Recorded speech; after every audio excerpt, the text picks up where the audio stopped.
Hello and welcome students, Gyanjyoti coaching সেন্টারের পক্ষ থেকে তোমাদের সকলকে আরো একবার স্বাগত। আশা করছি তোমরা সকলেই ভালো আছো, সুস্থ আছো।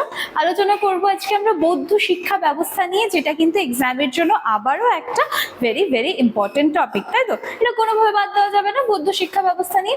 তো এবার চলে আসি যে তোমরা যারা ভিডিওটা দেখার পরে তোমাদের যাতে মনে হবে যে হ্যাঁ ভিডিওটা ইনফরমেটিভ রয়েছে, তো তখন তোমরা চাইবে আমাদের সাথে যোগাযোগ করতে। তো সেই সূত্রে তোমাদেরকে এখানে বলে দিচ্ছি, দুটো কন্ট্যাক্ট নাম্বার দেখতে পাচ্ছ। নাম্বার দুটি হলো আমাদের জ্ঞানজ্যোতি কোচিং সেন্টারের অফিসিয়াল হেল্পলাইন নাম্বার দুটিতে যে কোনো সময়, মানে সোম থেকে শনিবারের মধ্যে যে কোনো একটি সময় কল করে নেবে, তোমাদের কিন্তু একদম ডিটেলসে সব জানিয়ে দেওয়া হবে, ঠিক আছে? আমাদের নিজস্ব ওয়েবসাইট চলে এসেছে, হিস্ট্রি কল এডুকেশন, একদম কর্নারে দেখতে পাচ্ছ। আমাদের নিজস্ব অ্যাপ আছে, তোমরা কিন্তু সার্চ করে দেখে নিতে পারো।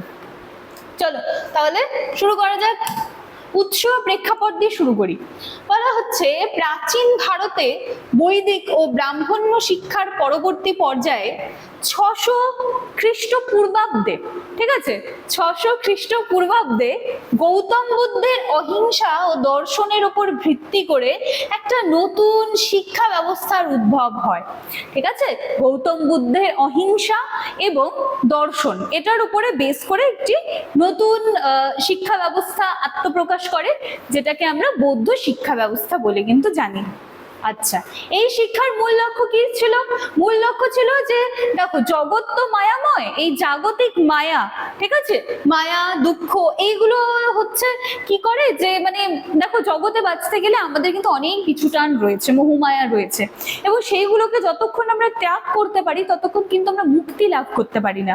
তো এক্সাক্ট সেই কথাটাই বলা হয়েছে যে এই শিক্ষার মূল লক্ষ্য ছিল যে জাগতিক মায়া এবং দুঃখ থেকে চিরমুক্তি বা নির্বাণ লাভ করা এবং নৈতিক চরিত্র গঠন করা। তো এটাই কিন্তু ছিল বৌদ্ধ শিক্ষার আদর্শ।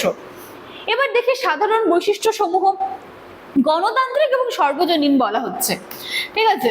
বলা হচ্ছে যে জাতি ধর্ম বর্ণ নির্বিশেষে সমাজের প্রত্যেকটা স্তরের মানুষ এখানে এসে শিক্ষা গ্রহণ করতে পারতো। এমন কিছু না যে সে বৌদ্ধ নয় বলে বা বৌদ্ধ ধর্মাবলম্বী নয় বলে সে সেই শিক্ষাটি গ্রহণ করতে পারবে না, বা সে নিচু জাতির থেকে বিলং করে সে শিখতে পারবে না, এরকম কিন্তু কিছুই নয়। সকলের জন্য ওপেন টু অল ছিল। আর কি প্রাতিষ্ঠানিক রূপ, এই শিক্ষা ব্যবস্থা মূলত মঠ এবং বিহার কেন্দ্রিক ছিল, মানে হচ্ছে হস্টেল সিস্টেম ছিল, আবাসিক শিক্ষা ব্যবস্থা ছিল, ঠিক আছে? আর কি সংস্কৃত ভাষার পরিবর্তে কিন্তু আমরা সকলেই জানি যে পালি ভাষা, হ্যাঁ, পালি ভাষা শিক্ষার মাধ্যম হিসেবে কিন্তু ব্যবহার করা হয়।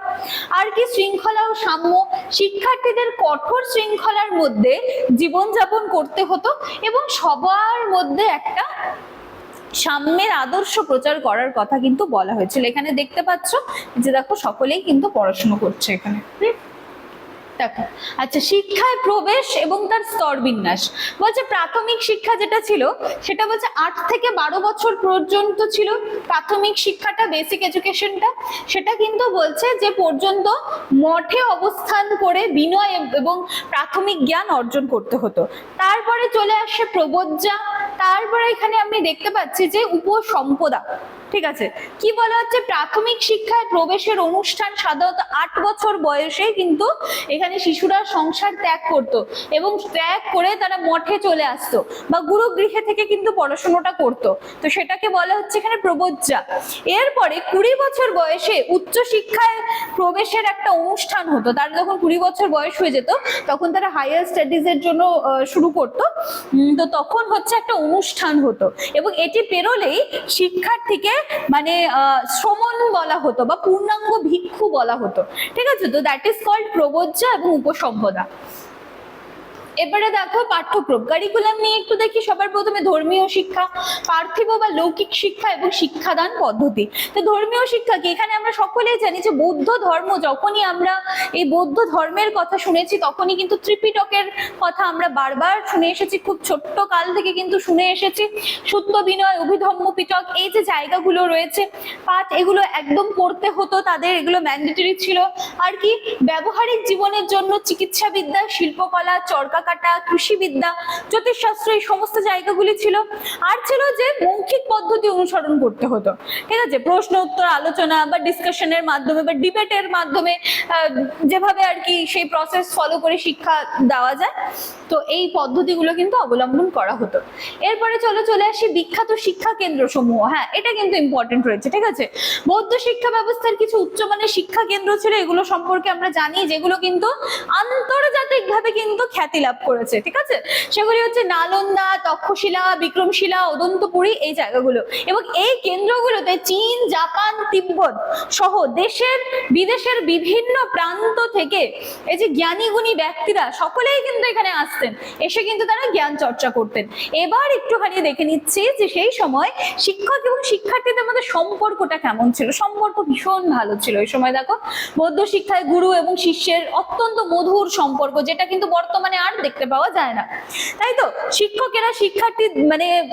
শিক্ষকেরা তাদের যে স্টুডেন্টরা ছিল তাদেরকে একদম নিজের সন্তানের মতন করে মনে করতেন, সেভাবেই কিন্তু দেখভাল করতেন।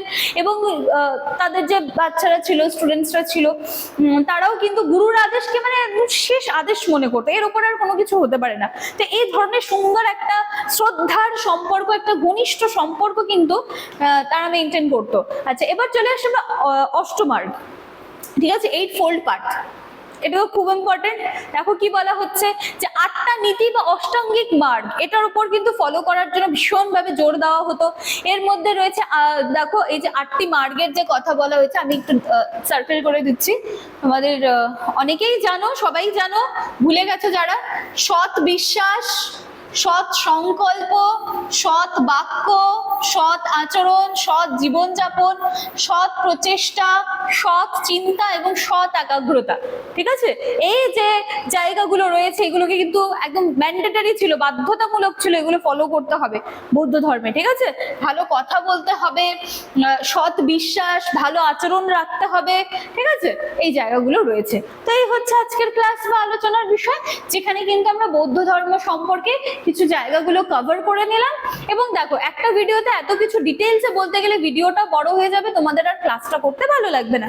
তাই ক্লাসটি দেখো অ্যাজ আ ডেমো ক্লাস হিসেবেই দেখো। ক্লাস দেখে যদি তোমাদের মনে হয় যে তোমরা আমাদের সাথে যোগাযোগ করবে, দেন আমার ভিডিওর নিচে ডেসক্রিপশন বক্সে নাম্বার রয়েছে, ভিডিও শুরুতে দেখিয়ে দিয়েছি, তখন কিন্তু সেখানে ডিটেইলস আলোচনা করা হবে। তো চলো, আজকের ক্লাস বা আলোচনার বিষয় আমি এখানে শেষ করছি। দেখা হচ্ছে আবার নেক্সট দিনের ক্লাসে। Thank you.